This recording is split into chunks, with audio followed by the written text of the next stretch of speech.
TLDW for this video is that 2 new map types have been added to the game and use a new map generation algorithm that seems to have succeeded in making much more interesting and varied continents.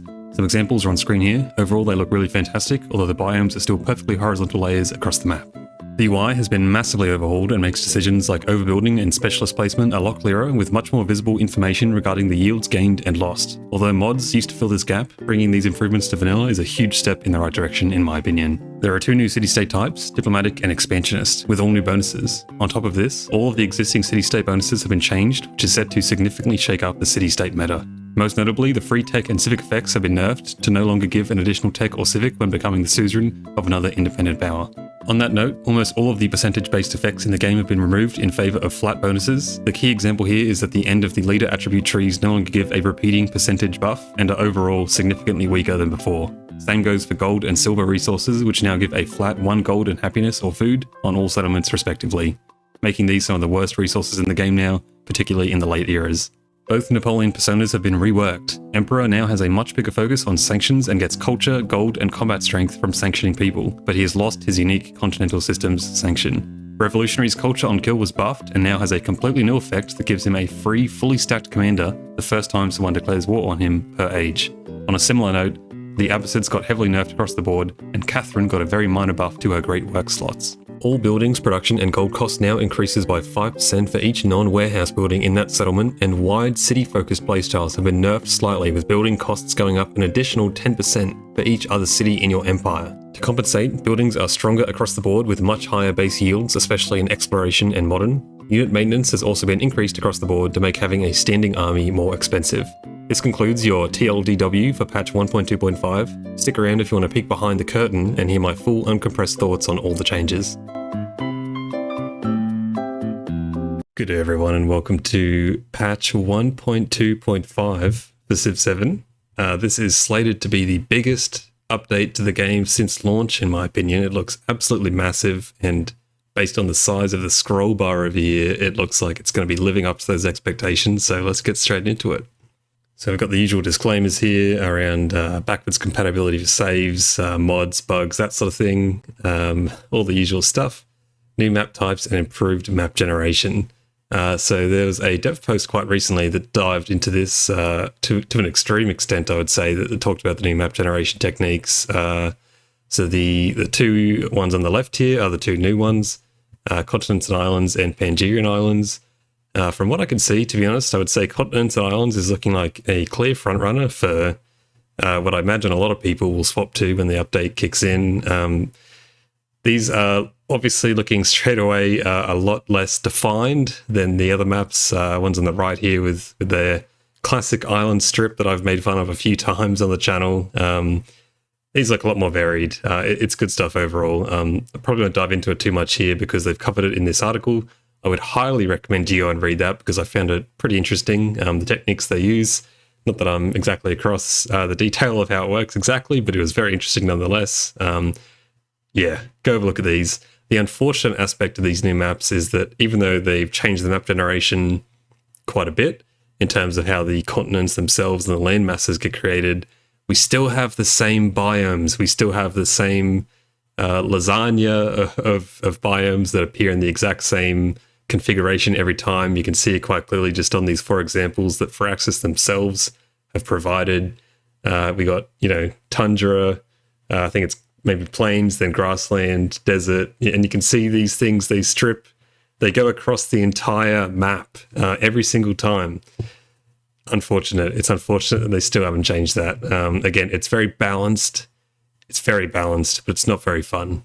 And I really do think they should have probably changed that as a part of this update, and I imagine that this will become an option in future to go from, like the map generation, a balanced option versus a, classic option, for example, where the biomes are all over the shop and, you have stuff like mountain ranges dividing deserts to tropical, that sort of thing. Anyway, moving on, that's the map generation. UI improvements. This is a huge one, and I think for a lot of people, this is something they're probably waiting for. Now, granted, if it's the fact that the UI is still grey and there's a lot of grey everywhere, a lot of empty space, that is not really changing in this update. But you can see the before and after here. We'll get into it, but there is a lot more information present in the UI in this update. That's what they're aiming for. You can see even here the tooltips. I mean, it's embarrassing that I'm even saying this, but we have line breaks now. We have paragraphs. We have formatting. These tooltips really, they look as they should probably at launch. It's a lot clearer what's going on here. I think some of the text here is pretty clean, and you'll see it's when we get to specialists and placing buildings, the UI has changed a lot there as well. But yeah, there was a blog post about this in particular that they did release a few days ago. Let's get into it. Back in update 1.2.2, we rolled out a new loading screen, and that was a big improvement as well, just quietly. The new loading screen is a lot better. We think we can chalk this down to Sukratact joining the team officially, but regardless, there's a lot of changes here. Noticeable UI and UX changes in this update are the production menu now shows base yields, adjacency opportunities, and warehouse impacts up front, which you can see here. Building placement, new yield indicators, which we'll look at, a revamped building slot icon, and featured tiles for placement consideration. Growth events now use the same visual language as placement with before and after previews to help you decide between improvements versus specialists. Again, they probably have some screenshots in there, or at least they did in this update. The deep dive construction tooltips have been reformatted with the cleaner layout, consistent info, and tags to summarize its role. And yield losses. This is quite a big one, actually. Now surfaces much more clearly across context. So trade-offs less hidden. So this relates mainly to stuff like overbuilding. If you overbuild a library, for example, just off the top of my head, I think it would be 2 science as the base yield, if I'm not mistaken. So now when you overbuild that library in the exploration age, it's going to show you a lot clearer, much clearer. You're going to lose 2 science when you overbuild this, but you're going to gain, for example, 6 gold, whatever it is. A really good change. With the diplomatic and expansion of city-states coming to the game, I think, and a few people have said this, it's all probably pretty safe to say we're going to be getting diplomatic and expansionist legacy paths coming as well. But good to see city-states here. I mean, more variety in city-states is great. And I do know that they mentioned that there was going to be some pretty substantial changes to city-state effects. Right now, the meta in Civ 7 essentially is to befriend as many city-states as possible. I'm noticing there's some new UI here as well. I don't know why they've put the city-state name in the befriend independent action here. That's a bit odd. But anyway, the meta for Civ 7 right now is to befriend as many city-states as you can. This patch looks to change that up quite significantly. So stuff like the gain of free technology every time you befriend a city-state, that appears to have been removed from what I could see. I don't know if they'll detail all of the changes here, but stuff as well, like 5% for each city-state you have to science, for example, is getting changed to only be 5% for every science city-state you have, that sort of thing. So they're trying to theme the city-states a lot more, so you're incentivized to, for example, try and get as many cultural city-states as you can, rather than just going for literally everyone, across the map, regardless of their type. The types didn't really matter so much in Civ 7, except for the first one, and the second one you got being cultural and scientific in antiquity. So those free text and civics were really powerful. So were the +1 to buildings. All of these were really, really strong, and they appear to have been knocked down quite substantially. So it looks like they're not going into too much detail. These might just be the high-level notes. We might get down to the actual nitty-gritty numbers, dollars and cents down at the bottom, but we'll keep moving. This is pretty much just covering what I just mentioned. Again, I hope they detail the bonuses exactly. I think with this change as well, I mean, a few people are saying it, but I want to say all but confirmed that we'll probably be getting diplomatic and expansionist legacy paths as well, which would be good. I can already imagine that the diplomatic ones, for example, are around befriending a certain number of city-states in antiquity to complete that legacy path. Expansionist would, I would say, probably relate to population, but those are just guesses. Regardless, I think, having 2 more victory conditions in the game at some point will be awesome. So I look forward to that. And this seems like the first step towards that goal. So some more pretty, game-breaking, ground-breaking changes, meta-shaking changes here are relating to the, they've called these overall balance pass, strategic balance pass. They're seemingly trying to remove quite a few of the percentage-based buffs in the game. So most notably stuff like here, the diplomatic legacy leader attribute tree used to finish with plus 3% to all yields for each alliance you had, which was extremely, extremely powerful if you had plenty of alliances, which, I would argue it should be really, really good, to be honest. If you're getting to this point, you're really late in the game. I don't think there's too much of an issue with letting people snowball by the time you get to this point, but I don't think it's unfair to say that cultural and science have probably been hit with the same nerf. So in general, I think this is going to slow the game down a lot. We're going to see slower victories overall. Okay, my page is being unresponsive. That's fine. So they say that over the last several months, we've made several changes around leaders, city-states, age, transition settings, and more. Along the way, we've learned a lot about how you're playing the game and the way it's presenting or not presenting a meaningful strategic challenge. In evaluating balance, a few things became clear. Many of the best options for maximizing yields are off-map, based on passive bonuses from attributes, city-states, and empire resources. Absolutely true, and if they are looking to change that, then that is fair enough. Many of these bonuses are stacking percentages available to all civs, which diminishes the value of leader and civ abilities in comparison. I actually, I'm a bit gun-shy about nerfing stuff, especially when it's this significant, but I really like their justification here, actually. That is very fair. That, to be honest, it made a lot of civs pretty samey. Again, no matter who you were playing, it was almost always the best idea was to just befriend city-states, try to max out your influence as much as possible. Hub towns obviously continue to be very dominant, and to be fair, I don't imagine that will change much after this update unless they've done something to them, but I can understand this. I'm trying to make one strategy that's just so strong, a little bit weaker, hopefully gives the others a bit of a chance to shine, but we'll see how it shakes out. It's often easy to build every available building in an age, while not inherently a problem. This reduces strategic decision-making. Players were choosing when to build, not what to build. Building value also diminishes as yields climb, making them even less interesting decision points. Again, that's fair enough. There's a general sort of feeling that cities in Civ 7 don't have to specialize at all, really. It's more about just building everything, and it really is about how fast you can get all these buildings up rather than what buildings to get up. Now, I don't think that's inherently terrible. It's just a sort of different play style, but I can see this change. I think that's probably fair enough. I think, and they detail it a bit more, but essentially they're going to go back to that Civ 6 system, where the more of a building you have, so the more libraries you have, the more production future libraries cost. So it's trying to incentivize you to build different buildings. We'll see how it works. I think that's an interesting idea. I liked the Civ 6 system in theory, but really, stuff like if you're going for a science victory, you want campuses no matter what. So it kind of just slowed you down. I don't know. I guess we'll see how I feel about this. If they get the balance right, then it should feel great, but we'll see. Usually optimal to play with as many cities as possible.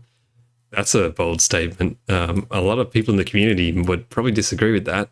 Converting a new city has an upfront cost but requires little strategic consideration. While we want to support wide play styles, the effectiveness gap between wide and tall play was too large. I don't know about that. I think in general, cities may be objectively better than towns, but again, you only have a certain number of turns to work with, and so there was a big opportunity cost to getting that town or that city going.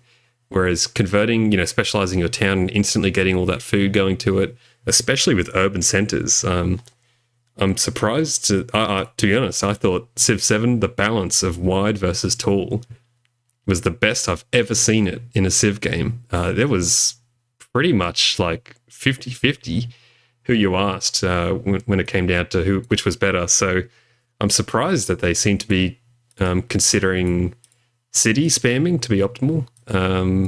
Maybe I'm out of the loop here, but certainly in my experience, you can go either way and be very successful. So that's a curious comment.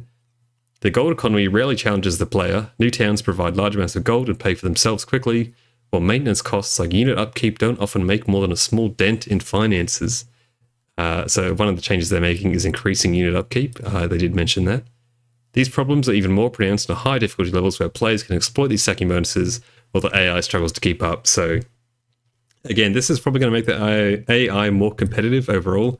I do think the game is going to slow down substantially, which I think is a good thing for probably everything but the modern age, which I think benefits from being so blazingly fast because it's really not that good of an age. So the fact you can slam through it in like 20, 30 turns is kind of a good thing right now. I guess we'll see how it all shakes out. But ideally, I don't think the game should slow down too much, but we'll see. All this, our goal was to bring more of the game onto the map and emphasize player decisions. We aim for Civ 7 to be accessible at lower difficulties and challenging at high difficulties. So we want to avoid changes that would negatively affect newer players. Okay, that's a broadly agreeable statement, but doesn't give away too much. So off-map yields attack percentages. We reviewed the entire game and removed almost every stacking percentage bonus. Oh my, wow. That's a big claim. This must be a huge balance pass. Leaders and civs retain their bonuses to increase their strategic impact. Okay, well, there you go. That's fair enough. Where's possible, we replaced percentages with numerical bonuses. They're still meaningful. Oh man, they're gonna hermitage the entire game, folks. They're gonna apply the hermitage hammer to everyone by the sounds of it. I'm not sure how I feel about that. Again, sort of anti-snowball mentality, which I'm not sure a lot of people are on board with, but we'll see. When you snowball, it should be because of smart decisions, not repeated 3% bonuses. I mean, in theory, this sounds great, but I'm curious as to their implementation. Buildings and city strategy. We added a new cost progression mechanic for buildings. Now, every non-warehouse building in the settlement increases the cost of future non-warehouse buildings there. Buildings across your empire also cost more for every additional city other than your capital. I guess that's the sort of anti-wide measures they're talking about there. Base costs were adjusted, and most buildings now provide higher base yields. Kind of gives, again, note that now buildings as base yields carry over fully to the next stage. So again, sort of leaning away from the overbuilding aspect by the sounds of it. I'd be curious if there is any other changes to overbuilding in this patch, because this is like, I want to say the second or third patch where they've de-emphasized overbuilding, considering you're going to now carry over these even higher base yields. I mean, at what point does it, where's the inflection point where it's worth it to just have, the library, the observatory, the university, all the science buildings that I can't recall right now? You just stack all of them rather than sort of overbuilding them in the same spot, age to age. That's interesting. The gold economy, we adjusted unit maintenance costs in all ages and reduced base production in towns. What is this base production in towns? Did towns come with like an inherent 5 production or something like that? I assume they're not talking about, the production from mines, that sort of thing. So I'm not actually sure what this refers to, base production. I'm going to assume that when you settle or you found a settlement, that it does come with some base yields. Maybe it's 5 food, 5 production. Maybe they've changed that to, 5 food, 3 production, something like that. We also made adjustments to a number of social policies, resources, city-state effects, modern tech costs, and civ abilities to better fit with this new paradigm. So it sounds like, man, this is a big balance pass. If they have gone through and reviewed the entire game, wow, I'm pretty excited actually. God, I don't know if I'm going to be able to read everything and the specific changes, but we'll see. We'll get a feel for it. This is the first step in our ongoing effort to improve balance, which, for what it's worth, I mean, I said it before the game came out, that balance is going to be Civ 7's biggest challenge moving forward. They are adding exponential combinations to the game where you can combine civs, leaders, mementos, policies, attribute points. I mean, there is a ridiculous number of combinations you can pull off in Civ 7, and I think they're going to do their best to keep balancing the game, but it is always, in my opinion, going to be a really tricky game to keep perfectly balanced, and that's fine. I've said it before, but they shouldn't shy away from having things that are a little bit strong or a little bit weak in the game. I think that makes for interesting games. So anyway, moving on. We'll continue to evaluate all yields. This is all pretty standard.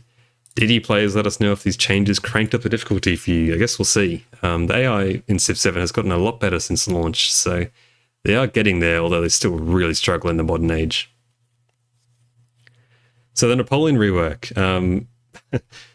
One of the perks for creating a 2K account and linking it, and also basically the two worst leaders in the game. It almost wasn't even close. Hatshepsut maybe gave them a bit of a run for their money, but I think most people would say that the two Napoleons were absolutely awful. Not only were they awful, they were just boring as well. So I'm not sure which one's worse, to be honest, but they have made some pretty significant changes. They basically reworked these leaders, so worth checking out. If you're a Napoleon fan, which I recall there was a few commenters in my previous leader video that some people really want to like Napoleon and they just can't because he was so bad. So anyway, let's get down to business. These are the specific notes, and there is spoilers. There is a lot going on here. Holy dooly, we are going to have to condense this down. There is so much to get through, and I'm not going to be reading this all out word for word. I apologize to my ASMR viewers, but my voice can't handle that right now. I'm still a bit unwell. So anyway, new map types. We spoke about these continents and islands and Pangerian Islands. These look really great. Keen to try them out. Okay, diplomatic city-states. Befriend gift is happiness. That's pretty terrible on the whole, although that is... Oh, these are by age. Gotcha. Yep. That's pretty bad. 50 happiness is useless, but none of the befriend gifts are really that amazing. So I guess it's kind of on par. Festival grounds improvement is 1 influence and 1 happiness.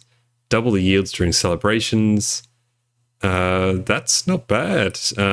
Again, happiness, ignore it. But I mean, like, I'm not totally ragging on happiness here, but it's probably the worst yield out of everything.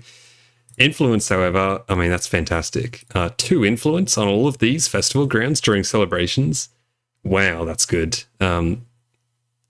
Without reading the other ones yet, that is going to be a fantastic improvement to go for.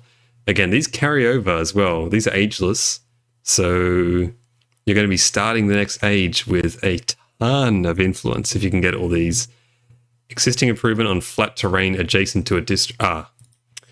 1 per settlement. 1 per settlement. Okay.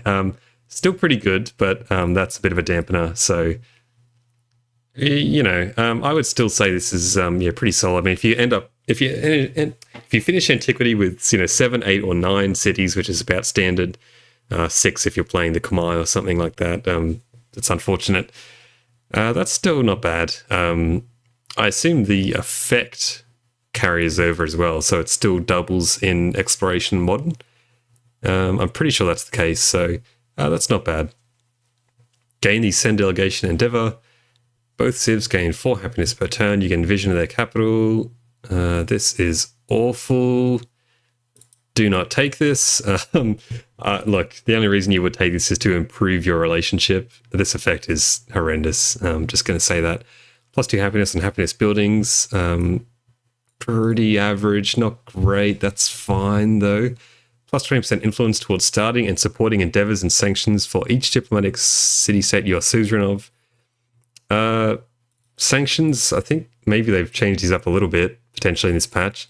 Supporting endeavors is okay. This isn't real flash, though. Starting, no, I can't really see this one being used. +20% influence towards starting espionage actions for each diplomatic city-state you're suzerain of, and they complete 25% faster. Listen, I like espionage. It got nerfed pretty hard, but I still think it was worth doing if you had the influence lying around. You just often didn't. This is really good. This part doesn't stack, I assume, so it's 25% no matter what. But the 20% influence, I mean, you could get some spying on the cheap, really, with this. So far, this one... possibly the best, I want to say. +1 social policy slot is great. That's really good. And +1 happiness on warehouse buildings is the generic one. That's not bad. The warehouse one's usually pretty decent. You have a fair few of those in your empire. So there you go. Man, we are really going to... there really is a lot to get through here. Minor embassy.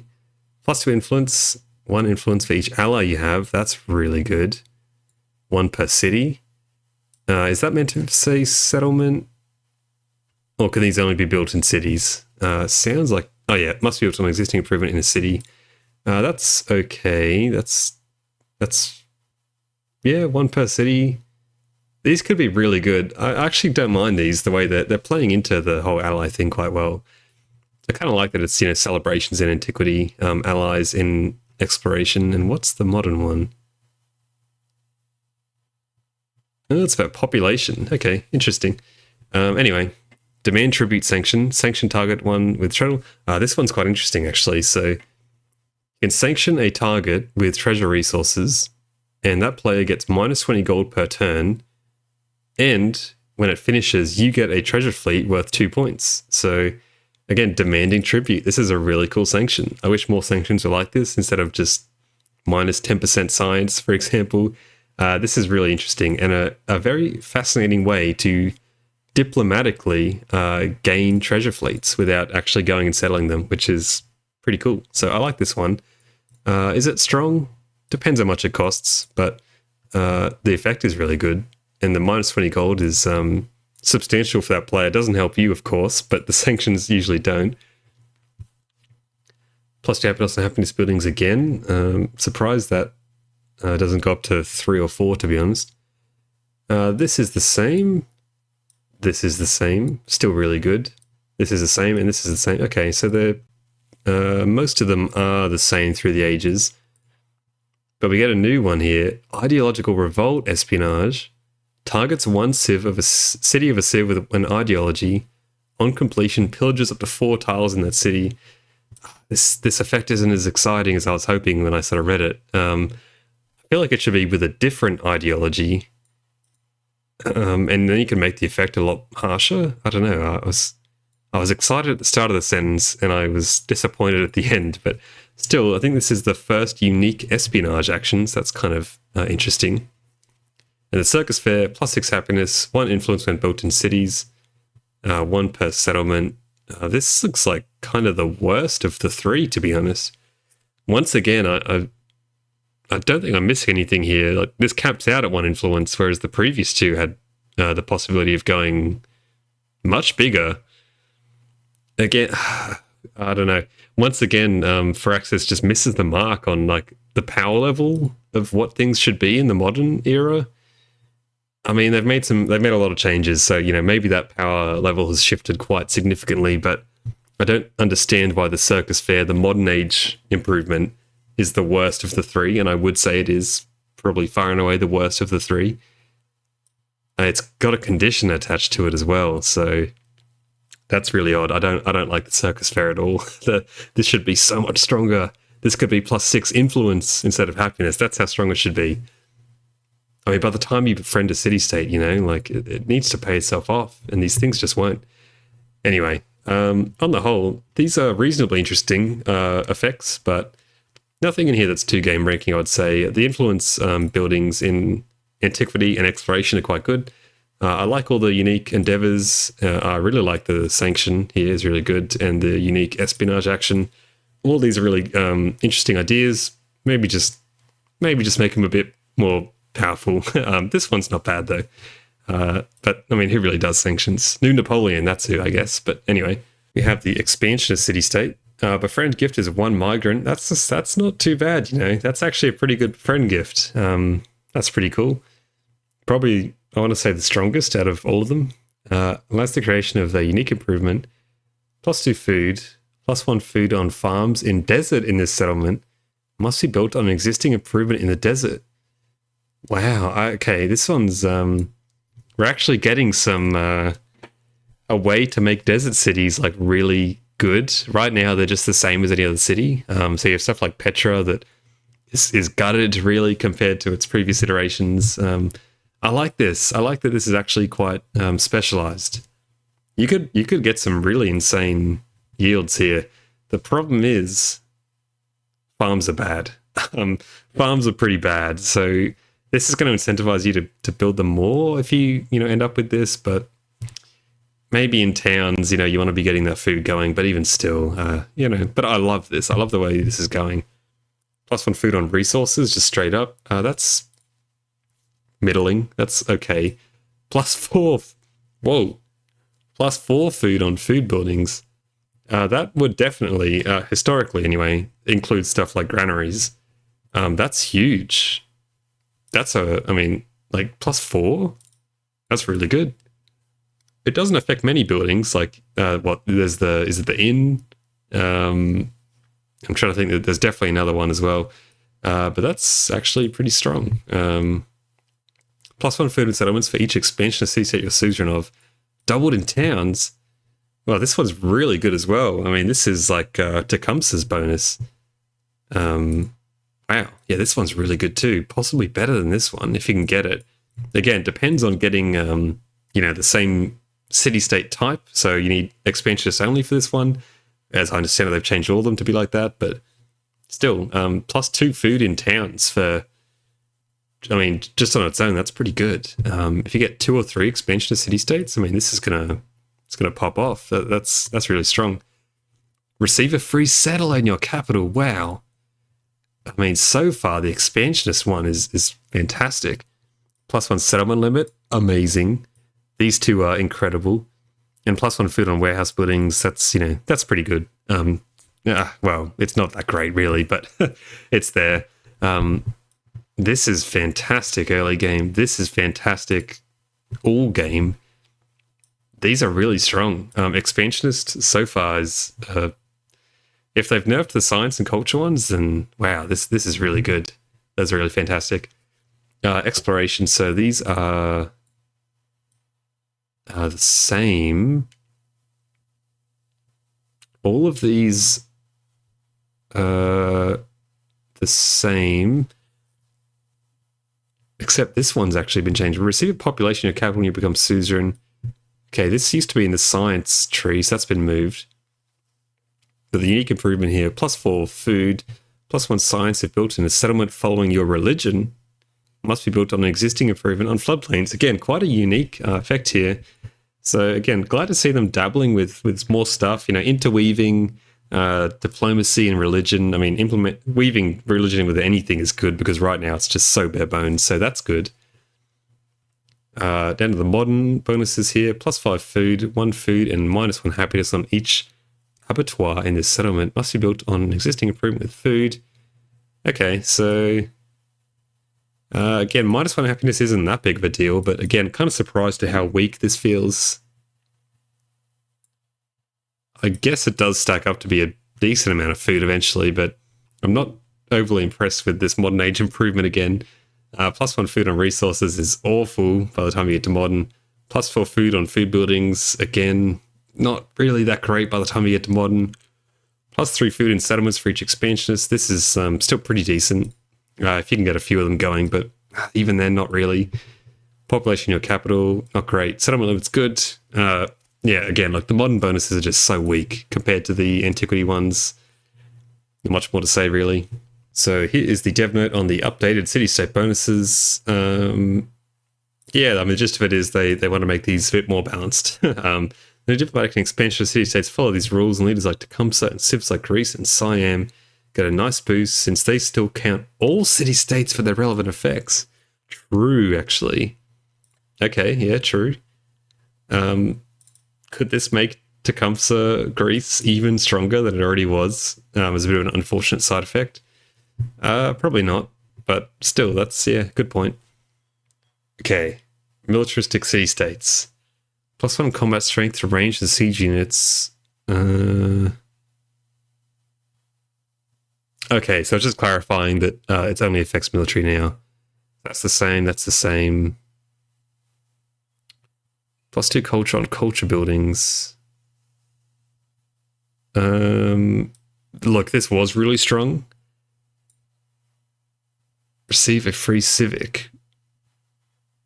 Man, they've done a lot of changes here. So this, no longer gives you a free one every single time. Look, rip shrines to the gin. This was insane. Kind of a shame to see it go. I mean, it'll live fondly in my memories as a really powerful effect, but I can understand this leaving. I mean, it allowed you to rush through the trees so quickly. Anyway, that's curious. So yeah, most of these are just pretty simple changes. Again, removing that sort of crazy scaling. Plus one culture on temples for each cultural city state. Receive a relic. That one's been buffed, so that's good. Plus two culture on museums and receive an artifact. Yep, that one's been buffed as well, so same sort of vibe. There you go. There's nothing too crazy. I'm going to skip through these pretty quick because they're sort of what you'd expect. Plus one gold on active trade routes is pretty cool. I like that. Probably that's a more interesting effect than this, so that's good on them. I like that. Plus 5 trade route range for each economic city state. Yep, that's all the same. That is the same. This all looks pretty similar, although shipping lanes actually, you can start a trade route at any distance. What a cool effect. I like that. Really cool, actually. That's nice. More stuff like that, good stuff. Actually impactful modern things. I mean, look, by this time, you kind of probably can reach just about anywhere in modern, to be honest. So is it that impactful? Well, maybe not. Maybe not. But it's still really cool. I really like that. Very, very flavorful.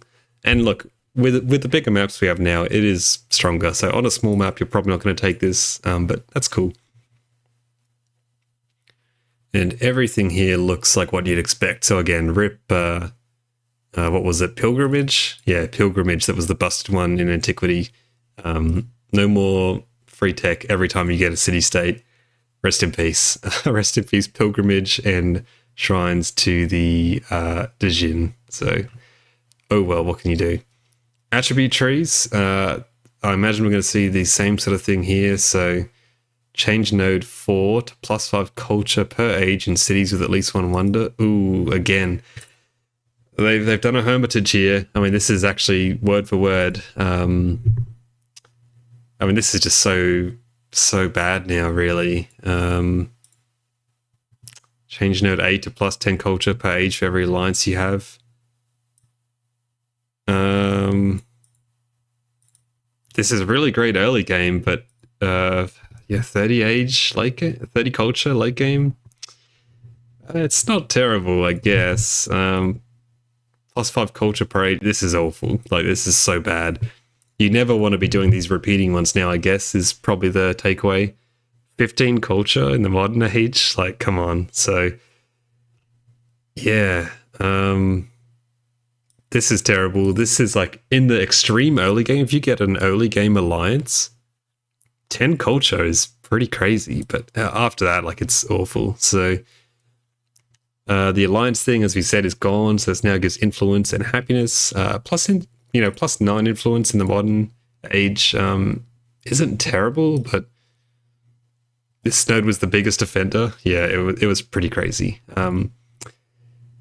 This is a huge nerf. The influence is still good, so this one's probably still worth taking, repeatably, to be honest.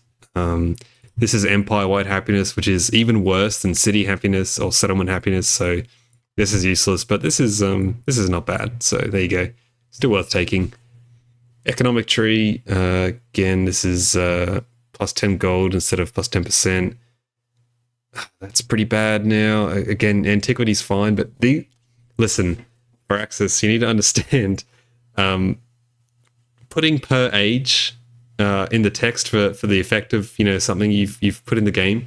Per age does not scale perfectly because it's not like 100 science in antiquity is good, 200 science in exploration is terrible, and 300 science in modern is absolutely useless. You want to, these things scale exponentially.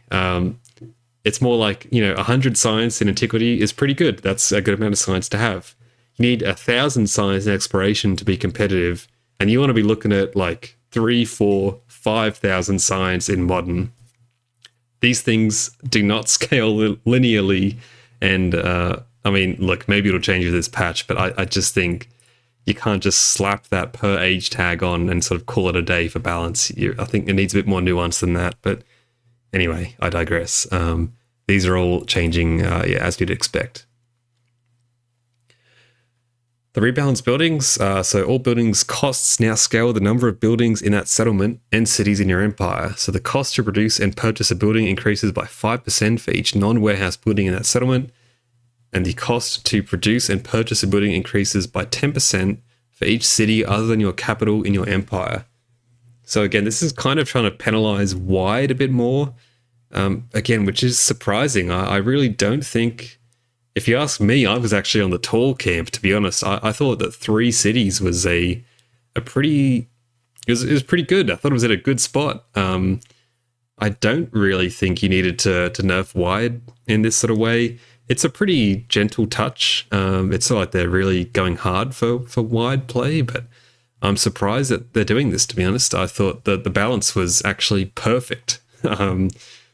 Surprising. Maybe if you have different opinions, let me know, but I thought tall versus wide was very much still up in the air. 6 or 7 months after release, and people were still debating that, which I think is a really good sign.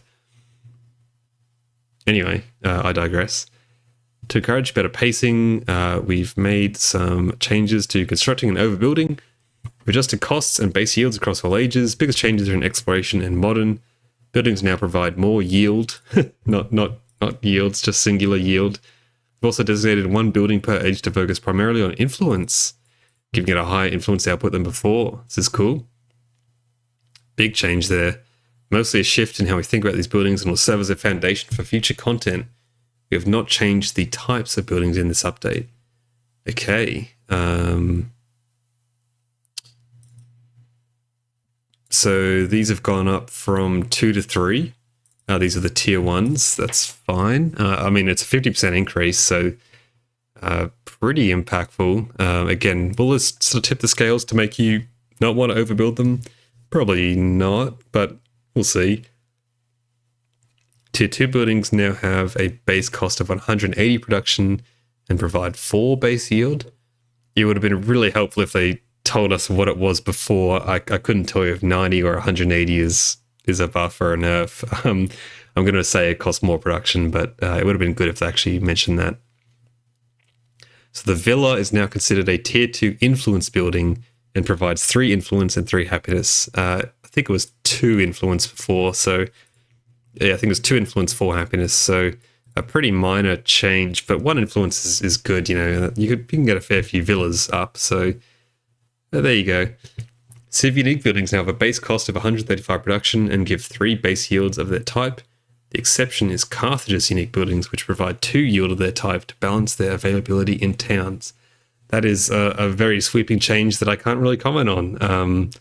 Again, is this a buff or a nerf? I want to say it costs more production, so I want to say it's a nerf, but this one, we're gonna have to play a lot of Civ to determine sort of how this feels in game. Impossible to really think about from the patch notes, I would say, but overall, making buildings harder to build is the direction they're going down, and we'll see how that goes.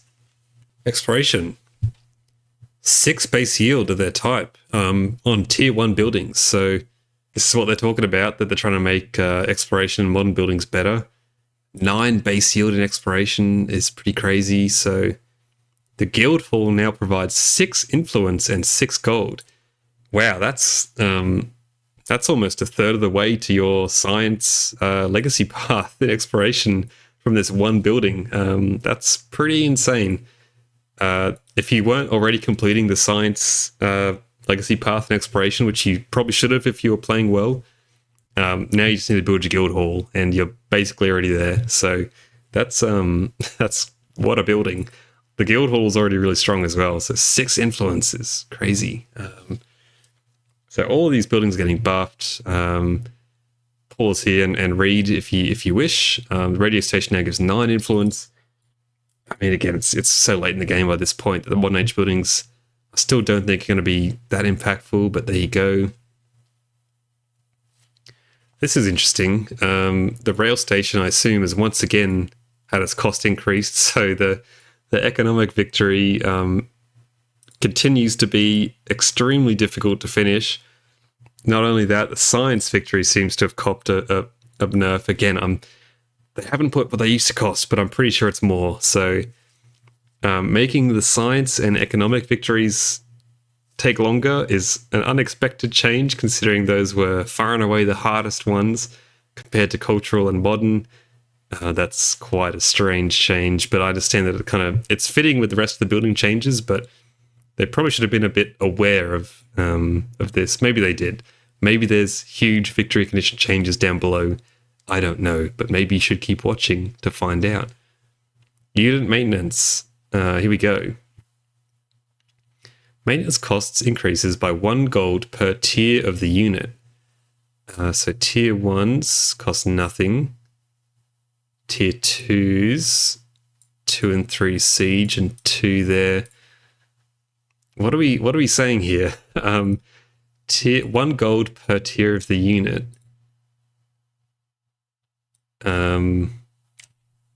Did these used to cost 0? I thought they used to cost 1 gold per turn. Do they now cost 0? So more advanced armies are costing more now.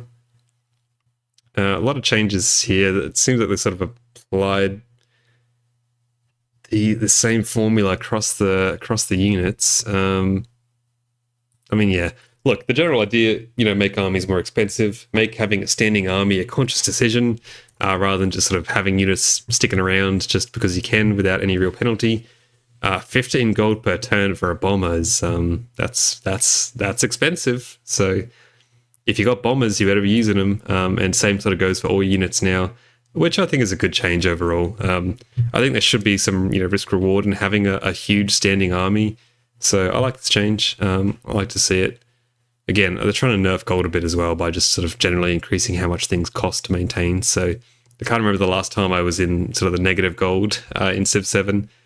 Used to be a bit of a thing, but I don't find that happens too often in this game. So that's a good change. I like it. The more I think about it, the more I like it. City halls in towns no longer have a base production yield. Here you go. Previously, city halls would provide 3 production per age. So there you go.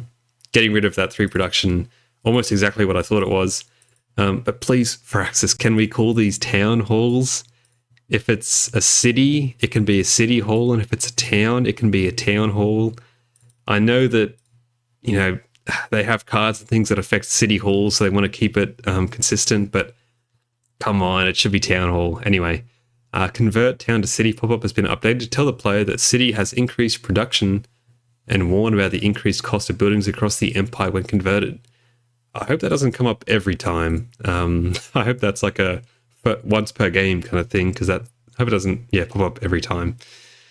Could get annoying. But there you go. Bit of a tutorial in game there. Social policies rebalance. Okay.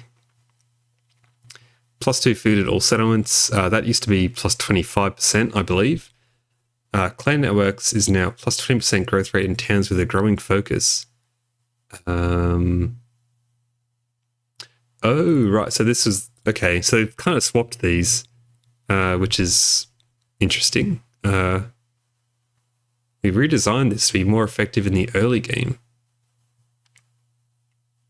I thought castes comes later than clan networks. Isn't this the one that comes early, where +2 food is better than +20%? Maybe I'm misremembering, but this seems to have done the opposite of what they were hoping. Drama and poetry is +2 culture on culture buildings and +20% production towards culture buildings. So this was one that I think used to be 50% production towards culture buildings. Now they've given it a bit of culture, which is cool. This is going to be really useful now, actually. This reminds me of like rationalism from previous games that used to be really good.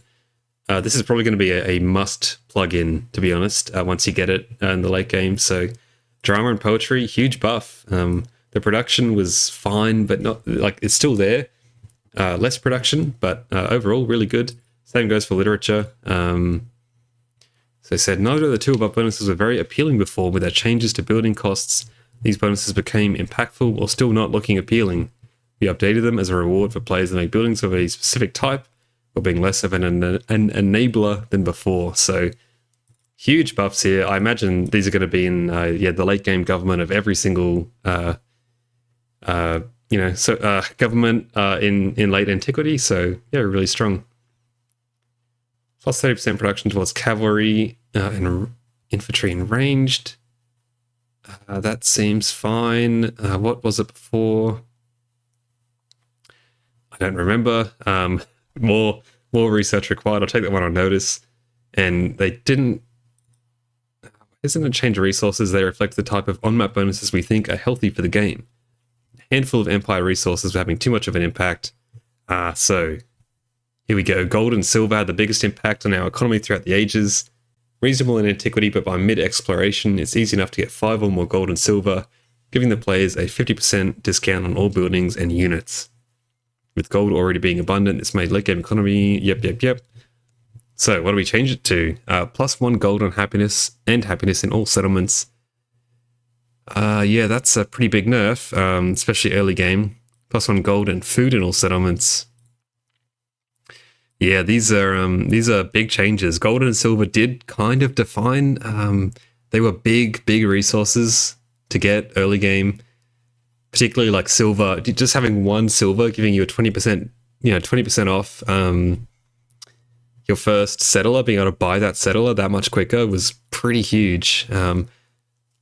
Kind of a shame that they're no longer going to be as precious as they were. It was kind of thematic in my opinion. I liked the gold and silver were really you wanted to get those really badly, but I can understand the sentiment here. Bit of a shame that it's just going to fade away a bit more. I mean, you're not really going to notice these effects as the game goes on, so bit of a shame. I think something was lost there, but anyway, we'll see how it all impacts the game in the end. Wine is +2 happiness in the capital and +5 culture and celebration. Huge nerf to wine. Just like in real life, wine is so good. Now, again, good early game. I hope this is +5 culture per age. I bet it's not. So wine's going to be pretty useless late game. But maybe 15 culture per wine would be too good. I doubt it, though. Anyway, wine nerf, there you go. Hardwood, just a halving, actually. So that one's kind of staying percentage-based, which is interesting. Jade used to be pretty bad for the most part, so I'm surprised this got nerfed. Percentage gold effects just were so bad in the early game, so kind of surprised that got nerfed, to be honest. Would have been interesting to keep Jade as like the premier gold effect, but anyway. I guess with the changes to gold and silver, you will be getting more gold per turn, so this kind of makes sense, but anyway. Is it the exact same in exploration? It looks like it. That's odd. Wine gets a bit better. Oh, there you go. It goes up to +10. And wine disappears in modern, does it? Or does it stay? Is it going to be 10% now? It sounds like wine might stay the same in modern, which is interesting. In exploration, fur's got the same treatment. There you go. Modern is, they're keeping these. So gold and silver are pretty awful in modern, basically, which is interesting. Oh, cultural victory. Okay, we are getting changes. Big changes to victory. Okay, well, not big, but anyway, let's have a look. All I've done to cultural is reduce explorer movement. Which is, I mean, that's, 3 to 2 is a pretty big change, although most of the time in Civ 7, your movement isn't stopped by your movement, running, 2 tiles, for example, or 3. It's usually from rough terrain, so I doubt this is actually that big of a change. Reduce the number of overall artifacts available in modern on large and huge maps, and increase the number of overbuild sites for all maps to better pace the cultural victory. Okay, curious to what they reduced it to. Sounds like they're going to try and push you more towards overbuilding rather than spamming explorers, but I mean, culture victory kind of needed a bit more than this, to be honest. These were, and this is far and away the most broken victory condition in the game, in my opinion, and many people's opinions, so I'm surprised they gave it a bit of a light touch here. Anyway, moving down to science. Several modern age tech costs have been reduced. The removal of stack percentages had the largest impact on the scientific victory. It sure did. This is clever. We found in testing it slowed down this victory way more than we wanted. We adjusted the cost of late game text to compensate. about a 10% decrease across the board. That's about a 20% down. I mean, these have been reduced somewhat, but not by too much. Probably going to knock a turn or two off some of these. I feel like the overall nerfs are significantly more than the compensatory buffs they've done here, you know?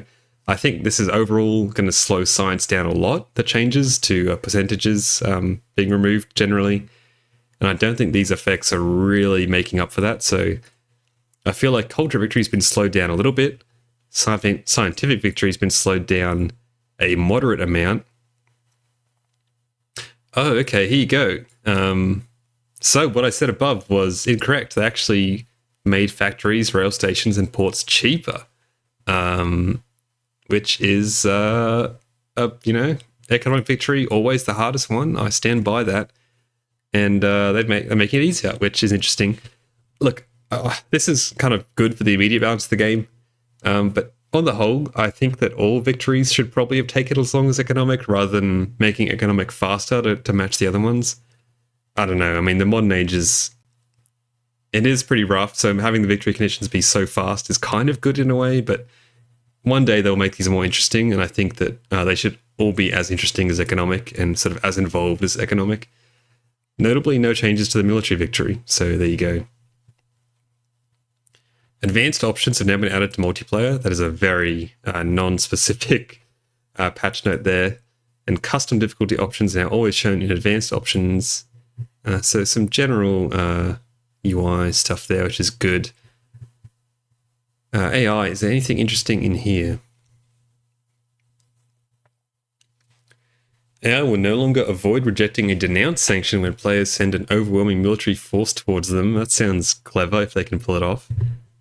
No longer fails to add influence towards befriending independent when the player takes the lead. Okay, again, making AI have been a lot better at snapping up independent powers, so that's good. Got to make them a lot more competitive at the same time that they're nerfing them, so IPs might sort of become a bit irrelevant, but some of those, were the expansionist ones that were really good, so we'll see. Walls from previous ages are now properly removed. That sounds like a bug fix. That's fine. Is this admitting that all they did, the AI just used to go down the list? Like the AI didn't actually decide? That's crazy. The AI didn't actually decide on what pantheon to pick, right? They just used to go from top to bottom, which was always like the influence one first.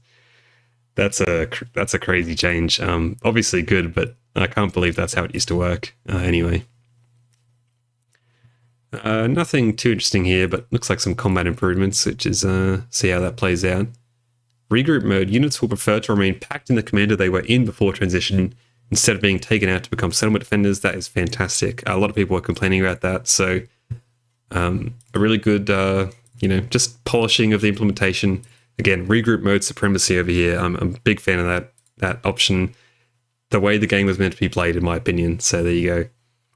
Snow will no longer be missing on tundra tiles when transitioning. Okay, the change we've all been waiting for, obviously. And updated the Lyceum's Legacy card to include +3 science yield on all quarters. Bit of a random change, but I do remember this card, I think, not being that great, so decent buff, I guess. Some UI fixes there, that's fine. The Hill Fort unique improvement can no longer be placed on any improved rural tile when producing or purchasing. It couldn't before. I assume that's a bug fix because it used to have to be placed on a rough rural tile. So I'm not. Again, must be a bug fix, I assume. Sounds similar. And operate as now diplomatic. Yeah, that's all. Nothing too crazy there. Incense production boost no longer applies. This was a pretty notable bug. Incense was ridiculous in exploration. 20% to all units. It was pretty crazy. Another bug here that someone was always keen to point out, that the modern age buildings were completely busted. So it sounds like these are all getting fixed.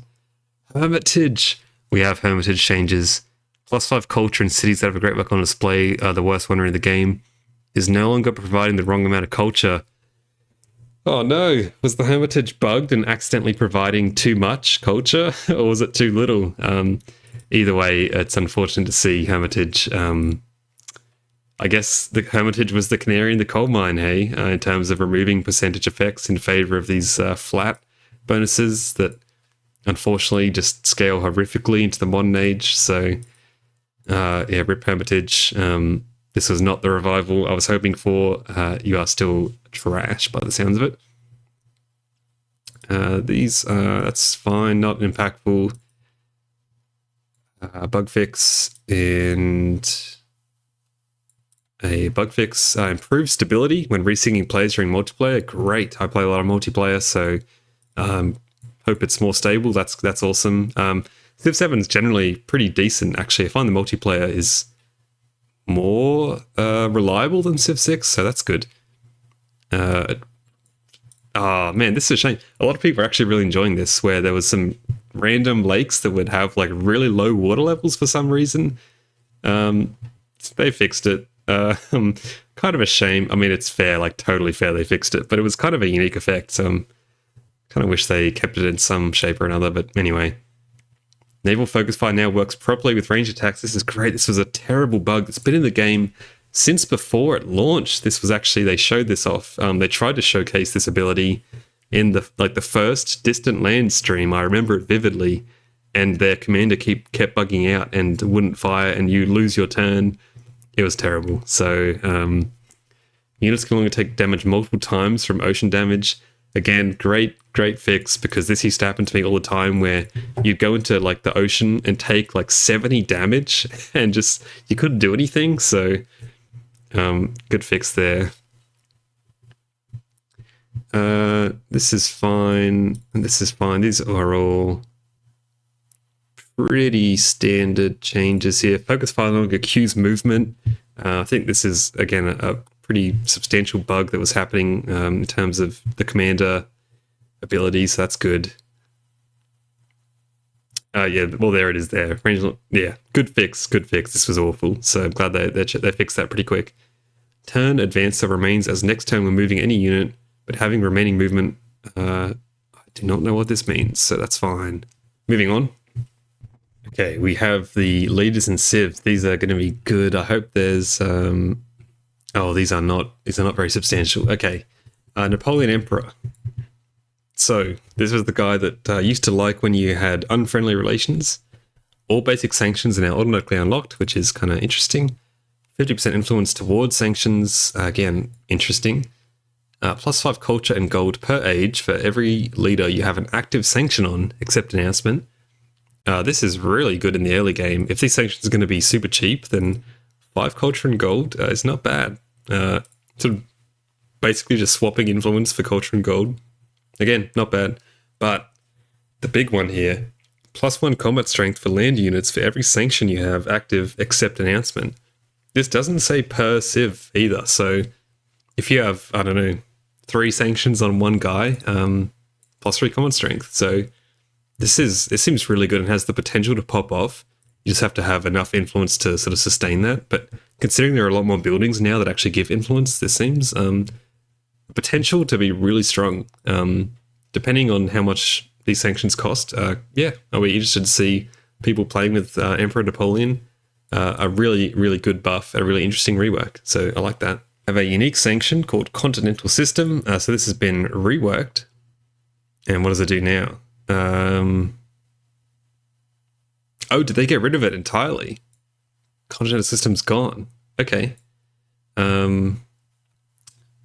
Right. Well, see you later, I guess. Okay, fair enough. Yeah, there you go.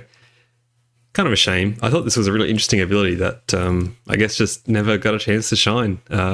Rest in peace. Maybe they'll bring it back one day in a different form. Okay, +1 movement for all enemy units is the same. This is for Napoleon Revolutionary.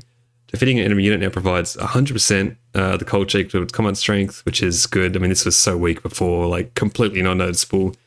Still, bad in antiquity. Well, okay in antiquity, awful as you go on. So this is still like such a bad ability. But anyway, this is the big one. The first time each age a war is declared upon you, gain an army commander in your capital, which is super valuable already, but it's packed with an infantry unit, cavalry, ranged, and siege, even if those units have not been unlocked. So as Napoleon Revolutionary, you are going to forward settle the hell out of whoever you start next to.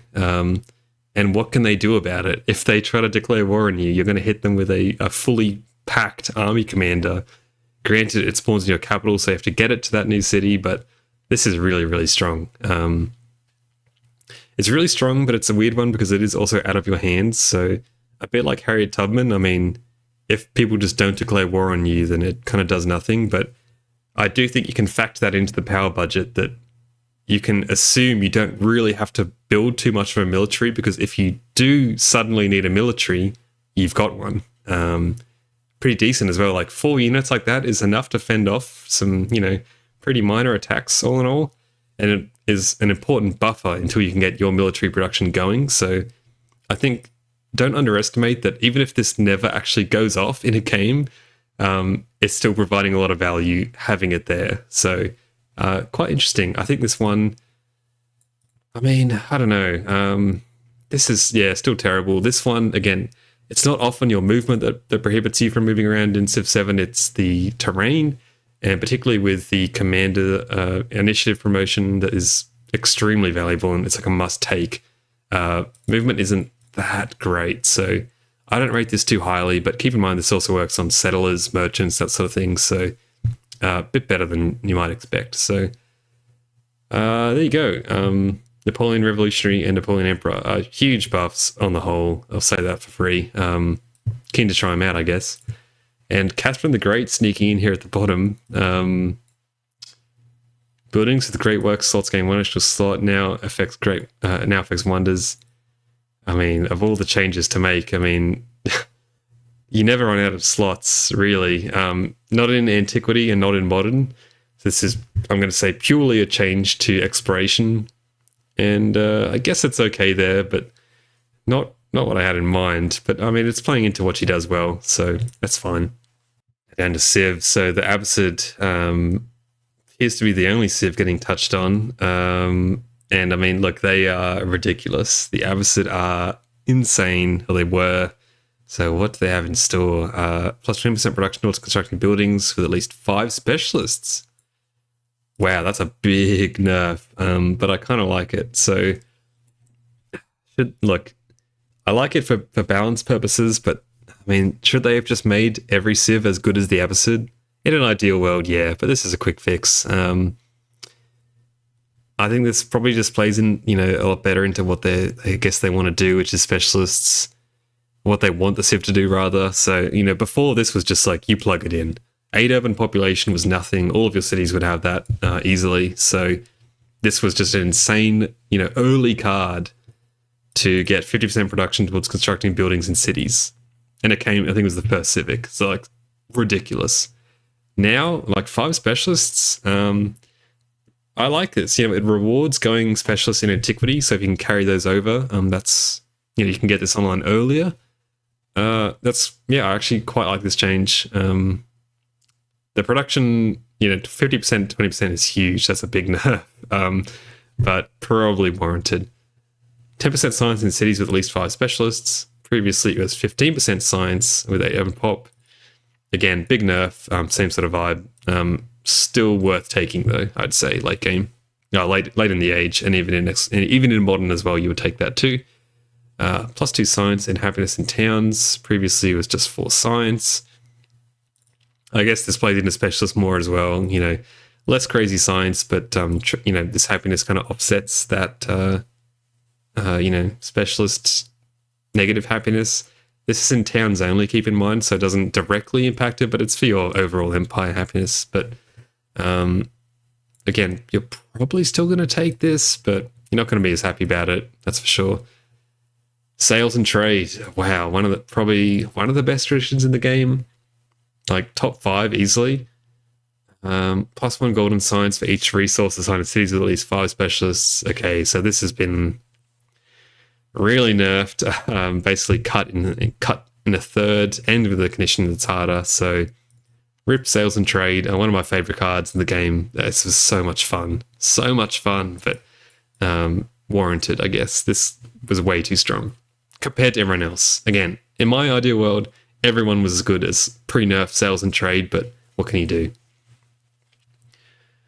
UI. So there's a lot here. I'm not going to really discuss all this. Read the dev article if you want to. This has got, it's got pictures in there, which are much more useful than just reading about it. So not much, not really any value of going and reading that for you. So apologies, you don't get to hear as much of my voice, but that's fine. Pause menu. We updated our pause menu design, added new functionality. Add-ons are now displayed. That's good. Good quality of life. Copy to clipboard functionality for the game's map seed. Again, good stuff. Read-only access to your current game's advanced option setup. Nice. This is just like, that sort of polish the game is sorely lacking, so the more of this, the better. I like it. The age progress menu now functions properly at all resolutions, and same for the government menu. Hasn't affected me, but there you go. The Civilopedia. Some very minor changes here. Still no mention of adding hyperlinks, which is embarrassing, or nested tooltips, so that's a bit of a shame. Not really what I want to see from the Civilopedia, but hey, at least I haven't forgotten about it completely. If you're playing with a controller, to all the masochists out there you go. You've got that going for you. I hope this pleases you. But if you're playing with a controller, to be honest, you probably like pain. So maybe these quality of life updates are the opposite of what you want. I don't know. General. The game will no longer get stuck on please wait while opening the Civilopedia with F9 during an age transition. What a specific bug, but no, good one to fix. Some Diplo changes there. I don't think there's anything too crazy I'm seeing. This is an interesting one. I did notice the leader attribute trees would, like, the formatting of them swaps all the time. Really weird. Sounds like they've only addressed the science one, but I'm pretty sure this was, like, affecting all the trees. But anyway. Improve the resolution of various icons and portraits. I know exactly what this is referring to. This would be the end screen of the game, if you can call it that, where a JPEG of your leader pops up, and it was like 144 resolution. It was awful. I hope they've made that a bit better. Okay, notifications. That's a scroll bar. Sure, if you happen to get that many notifications, there you go. Text changes. Tooltips. This all looks pretty standard. Nothing crazy here. If there's anything interesting here that I missed, let me know, but I'm going to probably skip over these, just sort of perusing them. Audio, quality of life, pause menu sound effects, sounds good to me. Sound effects for the turn timer, which already existed, so I don't know what they've changed there. Interested to see or hear. Wow, did they even mention that? Okay, yeah, just getting down to it now, the new Civs and leaders is very exciting. Platform specific, Mac, Switch 2, there you go. Read all those if you're interested. Pause it here for a sec. I'll give you a chance to pause, there you go. Right to Rule Part 2. So Scylla, the Kajar, and Lakshmibai are being added, which I won't touch on too much. Look, I'll give my first impression of them. I won't go through everything they've got, and that's the end of the patch. So Lakshmibai, increased influence towards incorporating city-states, which you would basically never do, but considering city-states are a lot less powerful now, I think it's going to become more of a viable option. And when you do that, you gain control of all the city-states units when they're finished incorporating. And whenever you defeat a land military unit, you gain, I think it was 100%. So you gain influence equal to that unit's combat strength, which is, if you're going to want one yield from this effect, it was going to be influence. So that is quite strong. But Lakshmibai, I don't think this effect is going to be great still. I think this is pretty niche. I think she's probably like a high C, low B leader would be my guess. The influence on combat strength is good. When you defeat a unit, that is. I think that's strong. It's going to get you like a few turns of influence every time you defeat a unit. I think I'm coming around to it a bit more, but not so much the incorporate aspect. I still think that you might incorporate like your first one, but after that, you're probably just going to be using this influence to get more city sets under your belt. I don't think it can probably compare to maybe even someone like Tecumseh. I feel like she's at about that power level, but oh, no, I shouldn't say that. I've come around to Tecumseh a fair bit, but we'll have to see if the AI continues to be even more competitive in taking city-states, then people who, really focus in on city-states like Tecumseh, like Lakshmibai, they're going to get a lot worse. So I don't think too highly of her, to be honest. Scylla. There was a lot going on here. My impression of them was that they were pretty good. Notably, they had a building that had an influence adjacency from mountains, which is extremely strong. But they were very diplomatic, very sort of peaceful SimCity type vibes. So I'm really quite keen to try them out. They sound like my kind of Civ. Unique Merchant, Garbaggio, obviously. We've never liked a Unique Merchant, so don't worry about that. But look, they looked pretty fun, and they looked reasonably strong as well. So I reckon they'll be rated pretty highly overall, but keen to try them. In the Qajar, they have some awful stuff going on here. So increased influence towards supporting diplomatic actions. This is a modern age Civ. There weren't any changes to diplomatic actions, which is surprising this patch. I thought adding the Qajar with this ability, they were going to shift these diplomatic actions towards percentages. I can see now that's clearly not their vision for the game, but this ability literally doesn't exist. This is awful. So yeah, not a good start. But the commander was cool. I like kind of an interesting idea, really interesting idea overall for the Qajar is that you want to be under your settlement limit as much as possible. They had a lot of cards that gave them various effects based on how few settlements they had, which is a really cool idea. And this commander, when you take over a city, you put the commander in that city and then you raise it, and it raises, I think it was twice as fast, so you can get to that lower settlement limit or lower a number of settlements faster. A really interesting idea, although I don't think it's very good. I think they should make it raise maybe 3 times as fast. Maybe getting my numbers wrong, but I don't think this is very strong. But I love the flavor. Just make it cooler though. Make it better. Increased combat strength and HP healing, which is pretty strong. I think the Qajar are pretty bad. Hate to say it. From what I saw, my very, very quick first impressions, they looked pretty terrible. So, but it really is going to live and die based on how strong those settlement limit effects were. So I'm keen to see those in game. But that is the patch, everyone. This is a huge patch. I think that was over an hour of footage. You can see quite a bit to scroll through. So look, let me know what your thoughts are on this patch. If you're going to be jumping back into the game. I did run a poll, and it seemed like there was a substantial number of people that were going to hop back into Civ 7 to check out this update. I do think it's probably the biggest one we've had since launch, so there's a lot going on. Big moves are being made. This was kind of exactly the type of patch I think the game needed right now, when there's a fair bit of uncertainty in the community right now as to the future of Civ 7. I think they really needed a bit of a winner of a patch, and I think they've, from what I can see, certainly delivered, at least in changing the game. Are all these changes going to be for the better? Only time will tell, but at the very least, it's shaken up the meta for sure. Yeah, I'm keen to try it out. So if you enjoyed the video, or if you didn't, like or dislike the video, subscribe and all that. Thank you very much to Chris J, who joined the channel as a member. Thank you very much. But yeah, appreciate you watching, and I'll see you next time.